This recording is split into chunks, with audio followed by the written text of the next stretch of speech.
Hello and welcome to the Ridiculously Good VA Show with Tracy Daviero. If you are a virtual assistant or want to be one, this is the place to learn the tips and tricks you need to become a ridiculously good VA. I've been a part of the VA industry since 1998, and I'm excited to get to know you and help you build an amazing business. Let's go. Hey there, welcome to another episode of the podcast that teaches you how to be a ridiculously good virtual assistant. If you're stuck and need help moving forward, do not forget to book your complimentary cut to the chase call with me so we can talk about the ways I can help you. You can book yours at my website at yourvamentor.com/chase. Now, today is a very special episode of the podcast. It's my 100th episode. Yay, me! I'm super excited. And so today I decided to talk to you about something that I think is one of the most important things to master in your business, and that is communication.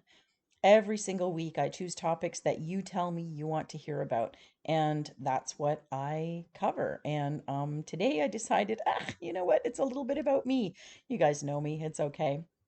And I want to talk to you about something that a lot of people don't directly ask me about, but it comes into everything. And that is communication. So let's get at it. Today's quote is from Brian Tracy, who's one of my favorite quote people. He's a wonderful businessman, obviously, but I do love Brian Tracy's quotes. I think they're always very, very thoughtful and useful. And today's is no exception. Communication is a skill that you can learn. It's like riding a bicycle or typing. If you're willing to work at it, you can rapidly improve the quality of every part of your life. What do you think of that? It is a skill and you can master it. And today I'm going to talk about how. Let's go. First things first, today is my 100th episode of the Ridiculously Good Virtual Assistant Show, and I am absolutely thrilled to be marking this milestone with you. Thank you so much. When I decided to do the podcast back in 2022, I did it so that I'd have a central hub of content for my audience of virtual assistants just like you. I found that I was creating content in about 5 different places, and it really was hard to keep up and to keep it all fresh and unique and helpful for you. The podcast serves as a way for me to share my expertise with you wherever you are. And you can listen to it anywhere you like, on my website or blog, on your favorite podcast service, or even on YouTube now. It isn't a video podcast, it's just audio, but I appreciate all of my YouTube followers and listeners. I love to do my podcast every week, and I love to hear that you are enjoying it and getting good information from it. There are very few virtual assistants I speak with in my cut to the chase calls or via DM or even in Facebook groups who have not heard of my podcast. And that is exactly what I was hoping for. So happy 100th episode to me. Thank you so much for being here. And let's please keep it going together. Today, like I said, I want to talk about mastering communication in your business.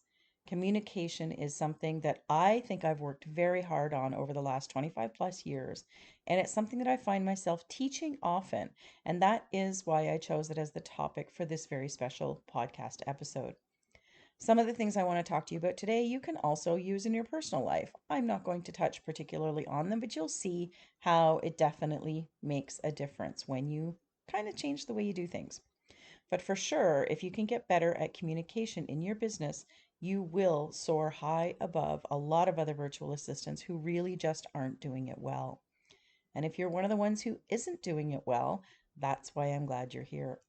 Today, we're going to talk about why it's so important to communicate well, what it impacts in your business and your client's business, and some tips to help you do it better if you're challenged by it. So, why is good communication so important? There is very little that communication doesn't touch in business, in life actually, but definitely in business. When you communicate well, the details are clear, the expectations are clear, and your relationships with your clients will flourish. Good communication is an excellent skill to learn or even master because it will help everything in your business simply run smoother. So, what do we mean by good communication? Being able to describe the details of a task or situation effectively without using too many words. I call it being concise. And I find that when virtual assistants are struggling with good communication, they use too many words. we try to explain away, right? When you can choose your words effectively, which really is the basis of good communication, you're going to naturally use less words, and it makes much easier to get your point across. Practicing active listening is also a skill that needs to be learned in business, especially in virtual business. I had to learn this in my corporate job. I was actually told that I didn't listen well. Can you believe it?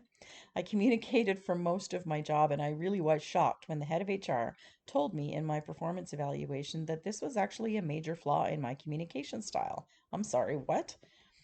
I was very smart. I knew my job. I knew what I was trying to communicate to the people that I was having meetings with. And then I get told that I'm not perfect at it. I mean, nobody's perfect, but I certainly didn't think that the way I was conveying information to people was not perfect or even right. She told me that I didn't actually listen to people when they talked to me. Not everybody, but in this particular circumstance. And she said that while they were talking, I was instead formulating my answer in my head to respond when they stopped talking. That was impossible, I thought. Or was it? Here's what she advised me. When they stop talking, take a beat. Count to 2 if necessary, and then respond.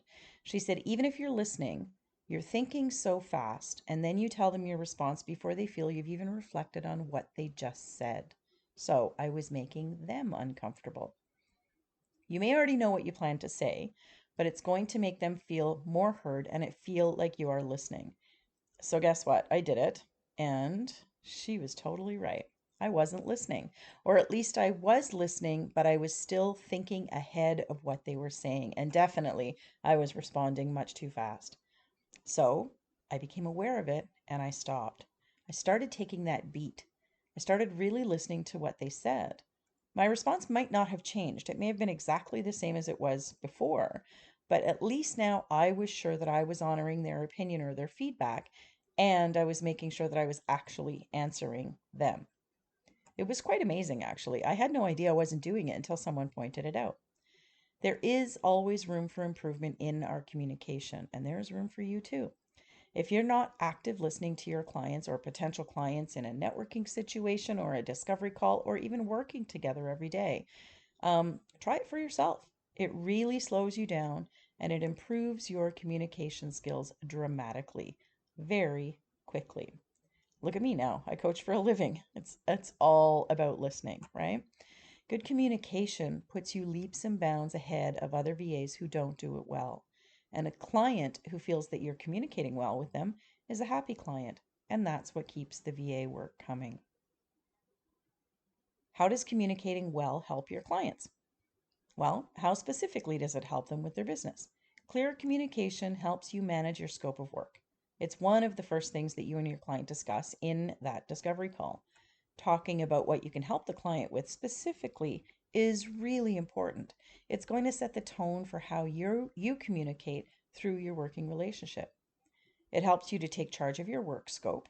You aren't their employee, so the client can tell you what they'd like help with, but you ultimately get to say yes to this and no to that if you like.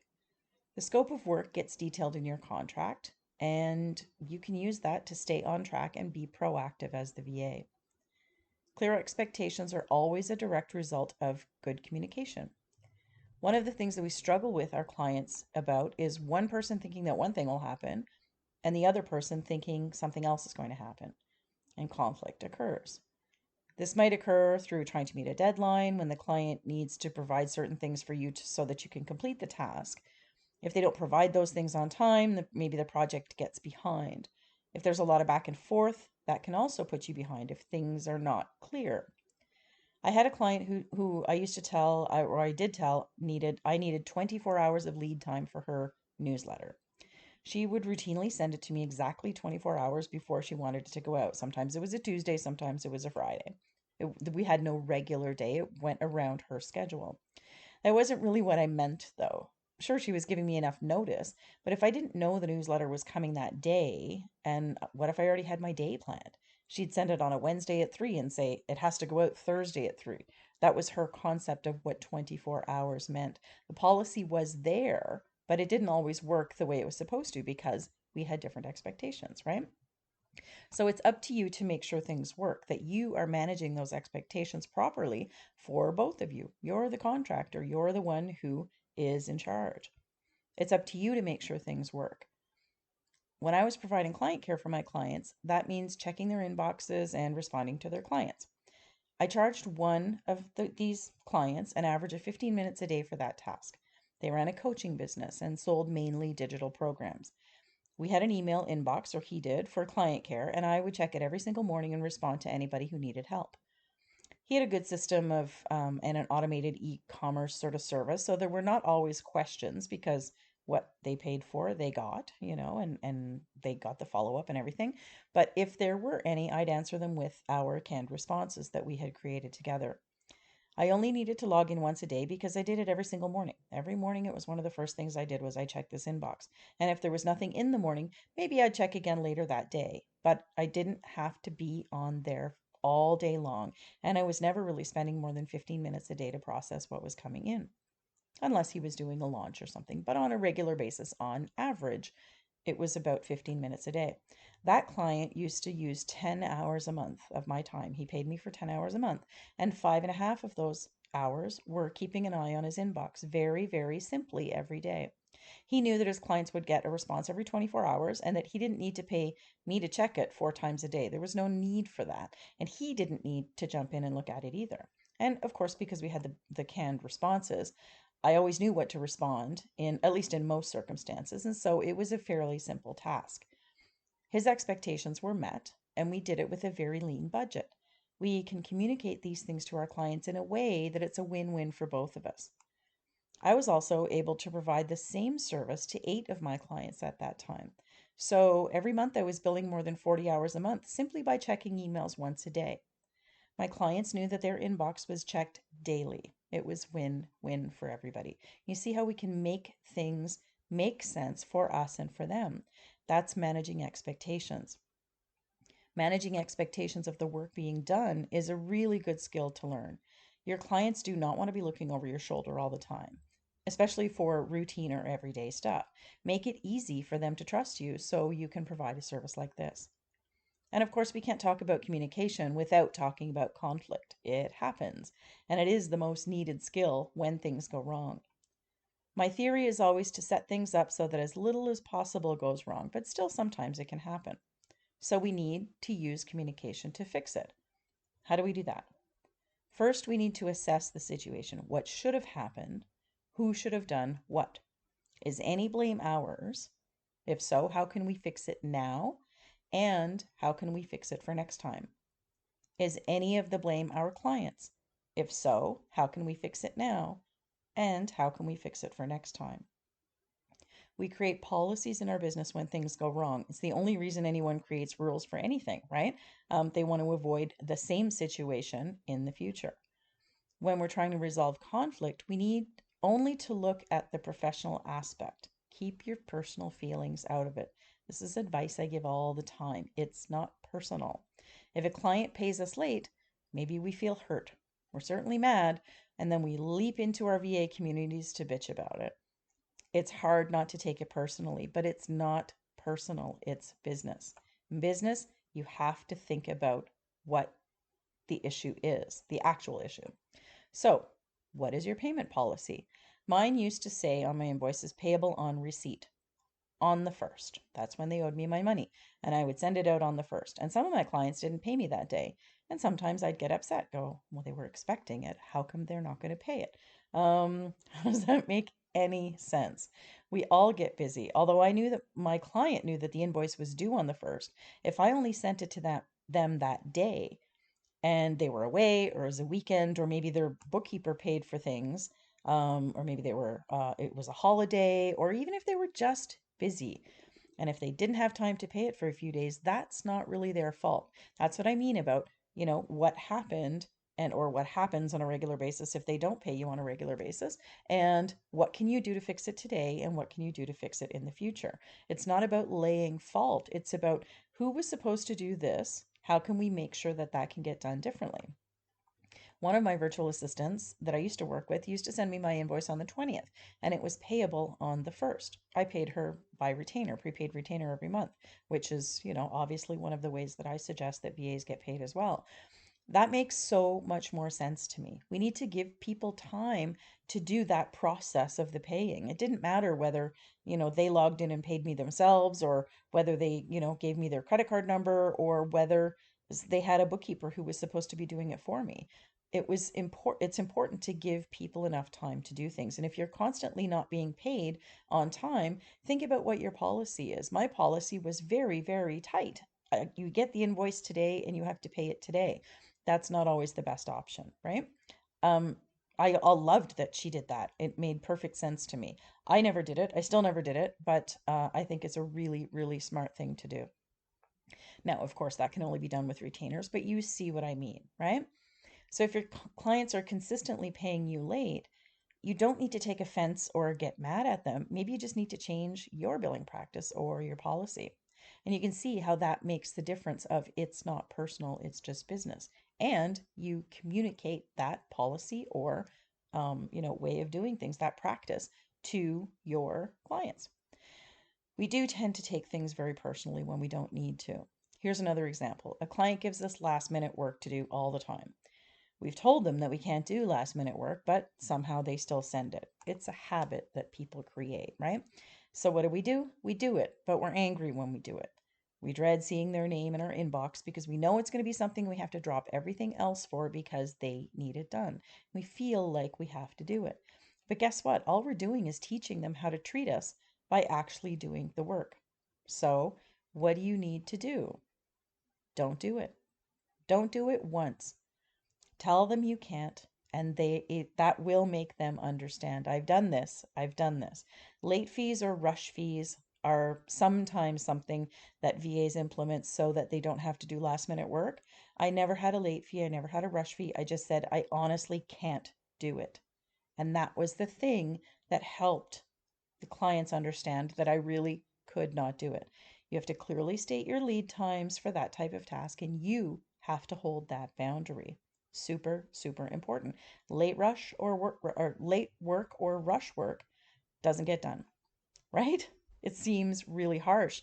But if that's something that's constantly happening with you, and I know for me, when I worked with clients, they consistently did this. It became a habit for them. I had some clients who never gave me anything last minute, and I had others who did it all the time. Why? Because I let them. So we need to make sure that we don't do that. The only way to do it is to stop doing it. And what about the client that phones you all the time or texts you instead of emailing you or a work request? Well, think about how are you responding? Are you answering that call? Don't answer the call. Are you answering that text? Don't answer the text. Use your proper communication channels to respond.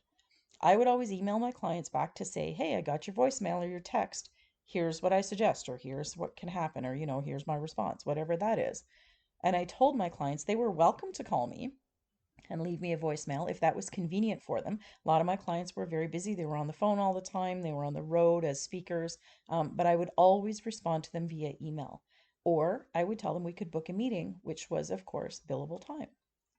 When you let your clients cross boundaries, it really can make things frustrating for you, but they are none the wiser. You're the one who's doing it, right?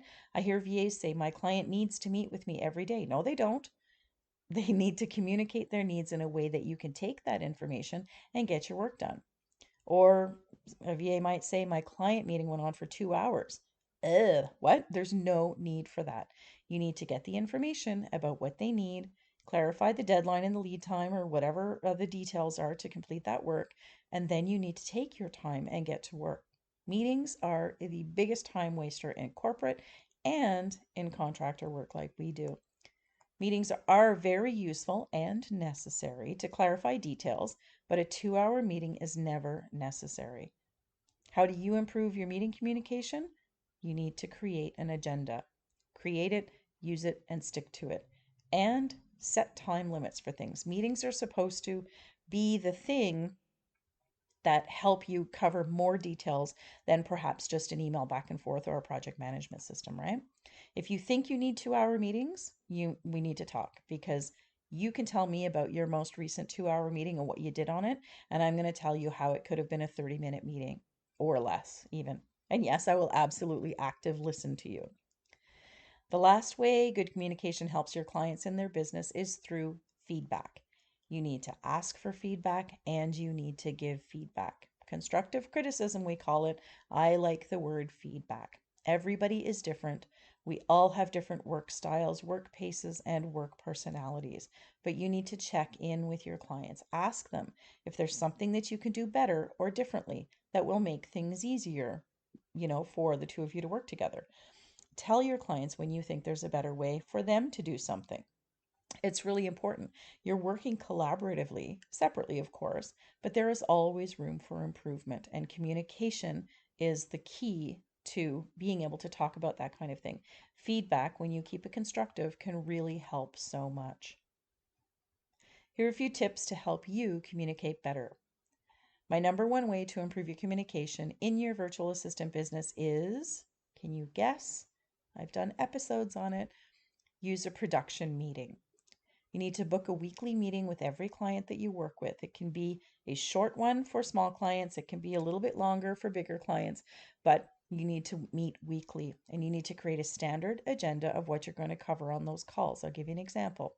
One of my clients had 4 main things we talked about every single week: money, clients, this week, and new business. Those were the 4 things we covered. She was a 6-figure business coach and she was very busy. Our weekly production meeting lasted no longer than 20 minutes every Monday. We were both very busy. She didn't want to be on the phone, but we needed to connect. We needed to chat. And the rest of the week, we communicated via email or a project management system.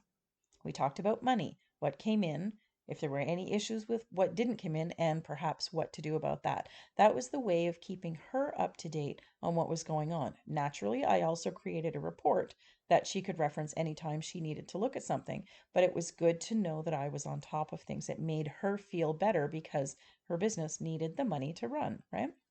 And then we talked about clients, any new clients that were coming in, any existing client issues, maybe communication she needed to know about if something was, up or needed to be, referenced, and any other unusual issues to address there as well. We talked about what needed to be done this week. If we were doing emails that needed to go out, documents to be prepared, events that were being held, if she had any, whatever it was, anything like that. What is important this week? What are the priorities this week? And then we talked about what was coming up. That was our new business.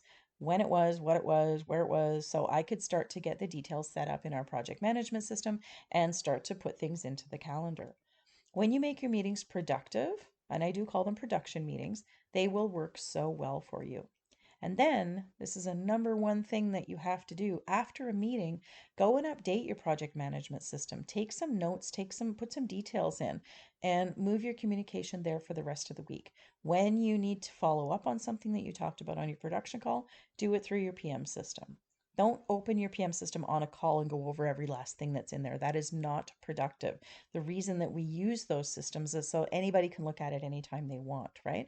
These meetings, your production meetings, you need to have a high level overview of what is going on. And that's how you can help your clients get more done. You want to make sure that your PM system is detailed enough to answer the questions that your questions might have: status details, outstanding pieces or issues or anything like that. It really is very easy. You need to take the personal out of it. You are working together. Your client isn't trying to upset you, like ever. If they're questioning your understanding of something or if something goes wrong, go back to those expectations. What did they expect? What did you expect? What needed to be done in each of those situations for the expectations to be met? What didn't, and how do we fix it, right? Go back to the clarity of what should have happened. Communication isn't hard, but it is hard to manage if you don't do it well. My advice is to learn to do it well. In fact, learn to do it better than you're doing today. Look at everything from a linear perspective. For this to happen, these things need to be done. Simple. And then get detailed. Keep everybody on task and on deadline. If you don't allow enough time this time, adjust it and make it longer next time. Always strive to do better each time you do something. If my clients who were 6 and 7 figure business coaches keep organized in 15 or 20 minutes once a week, you can do it too. Now, I want to circle back to today's quote from Brian Tracy. He's so brilliant and he really nails this here. Communication is a skill that you can learn. It's like riding a bicycle or typing. If you're willing to work at it, you can rapidly improve the quality of every part of your life. It is a skill. It can be learned. It definitely takes practice, but it can rapidly improve everything that you're doing on a daily basis. Trust me, I've done it and I watch every VA around you do it too. When you want to communicate better, it makes everything different. It will absolutely elevate you to elite status as a VA. And that's why I wanted to talk about communication on my 100th episode. It is the one thing that can change so much in your business very quickly right now. I'm going to leave it off here for you this week. If you need help mastering your communication and becoming that elite, ridiculously good virtual assistant, get in touch with me. I am here to help. I tell you every week, it's the only reason I'm here at all, to help you become a ridiculously good VA. I've helped hundreds of VAs who are stuck get moving, and I'd love to do the same thing for you. We can work together privately through group coaching, private self-study trainings, all kinds of ways. Thank you so much for tuning in for my 100th podcast episode. I'll see you next time. Thank you so much for tuning in to this episode of the Ridiculously Good VA Show. Don't forget to subscribe so you don't miss a thing. For more great resources for your VA business, visit my website at yourvamentor.com. I'll see you back here next time.